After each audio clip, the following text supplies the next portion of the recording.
Donc, elle va nous présenter son exposé intitulé On the stability of the isolastic equation.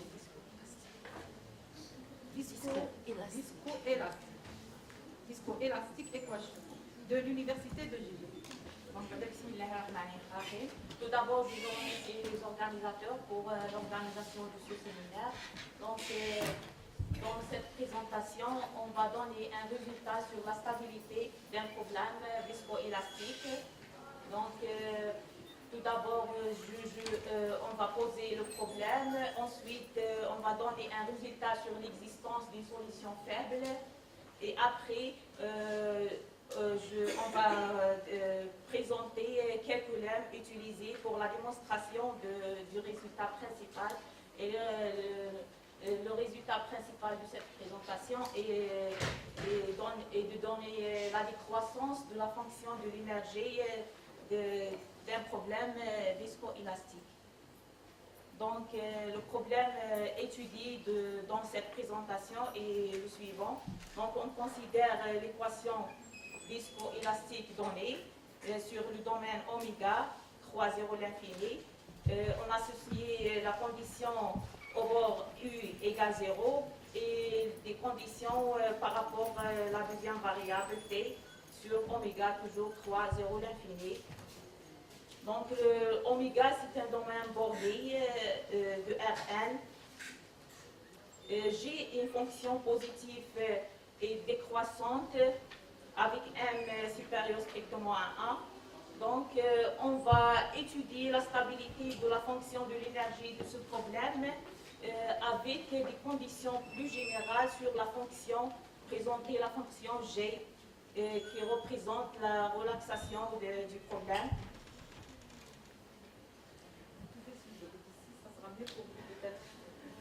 Donc, on suppose pour ce problème les conditions suivantes. La condition 1, c'est G, c'est une fonction positive de R plus à valeur non R+. C'est une fonction de classe C1 non croissante et vérifie les deux conditions données par 2. Et on suppose aussi qu'il existe une fonction C1 de classe C1, une fonction G définie toujours 0 plus l'infini à valeur positive, avec la fonction G, c'est une fonction convexe ou bien c'est une fonction linéaire. Vérifions la condition donnée par 3. Donc, aussi la fonction C mentionnée dans 3, c'est une fonction positive, non croissante, différenciable. Aussi, on a la condition 2, c'est la condition, on a 2, si n est strictement supérieur à 2, si n égale 1 et 2, on a la condition 4. Donc, pour étudier la décroissance ou bien la stabilité de la fonction de l'énergie, on va introduire la fonction de l'énergie donnée par 5. Cette fonction est obtenue quand on multiplie l'équation initiale dans l'équation principale dans le problème par un multiplicateur et fait des intégrations sur le domaine, on trouve la fonction ET avec l'opérateur Giraud, nabla U est donné par cette relation. Donc, notre résultat essentiel, c'est la décroissance de la fonction E, mais pour ça, il faut montrer qu'il existe, le problème admet une solution unique. Donc, en utilisant la méthode de Galatine, c'est la méthode standard de Galatine, on peut montrer que pour des données U0, U1 dans H10 croix L2, on peut montrer qu'il existe une solution unique, faible, globale pour le problème donné. Donc, pour montrer notre résultat de la stabilité, on a besoin de quelques lemmes.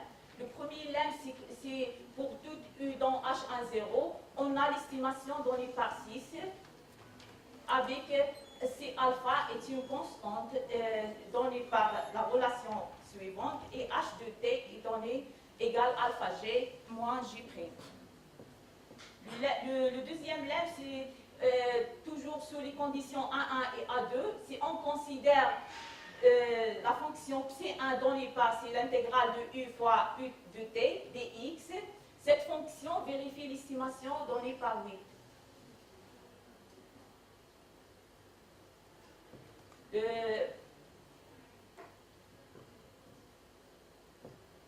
Donc, on a si m supérieur ou égal à 2, on a l'estimation donnée par 8. Et on a aussi, si m inférieur strictement à 2, on a l'estimation donnée par 9. Aussi, on pose la fonction psi2 égale la formule, cette formule-là, et on peut montrer que cette fonction vérifie, la dérivée de cette fonction vérifie les estimations 10 et 11 selon les valeurs de la constante m. Donc, on a aussi on a besoin d'une fonction psi3 de t. On pose psi3 de t donnée par 12. Alors, cette fonction vérifie l'estimation, la dérivée de cette fonction vérifie l'estimation donnée par 13 avec r de t dans la fonction égale l'intégrale de g de s ds. La fonction g, c'est la fonction représentée dans l'équation principale de notre problème. On a aussi le lemme suivant. Il existe des constantes positives d et t1 telles que la dérivée de la fonction g inférieure ou égale à moins d fois la fonction g de t. Donc la fonction, ce lemme est obtenu d'après les conditions supposées sur la fonction g. Maintenant, on va considérer une fonctionnelle L définie par n fois la fonction de l'énergie E de t plus epsilon1 fois psi1 plus epsilon2 fois psi2. Ce L est équivalent à E, c'est-à-dire au lieu d'étudier le comportement de la fonction E, on va étudier le comportement de L, puisque ce sont des fonctions équivalentes. Donc on a L définie précédemment, vérifie la dérivée de L, vérifie les estimations données par 16 et D7. Donc, on a deux estimations donc, pour la dérivée de L.